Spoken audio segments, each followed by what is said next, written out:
To avoid my wife, who has turned our entire house into a shrine of scented candles, throw pillows, and passive-aggressive notes about where the remote should live, I decided to build an adventure explorer's den bunker and disappear underground like a man on a permanent solo expedition.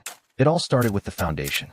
I grabbed a shovel and started hand-digging a massive pit in the backyard, 6 meters by 3.5 meters, deep enough that even if I stood on tiptoes and jumped, I still couldn't touch the top edge. This part was critical.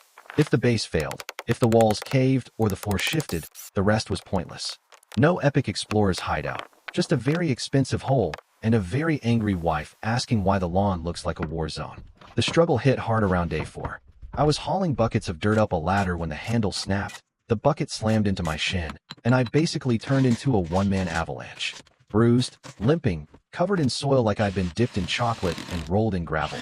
But I kept going. Rain came the next night and almost turned the whole site into a mudslide soup.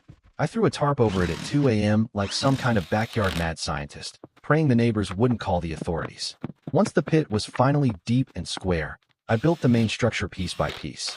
Heavy timber joists spanned the opening, nailed and screwed by hand until a solid deck formed overhead. I left a big framed hatch right in the middle, big enough to lower a sofa through later. Then came the camouflage cover.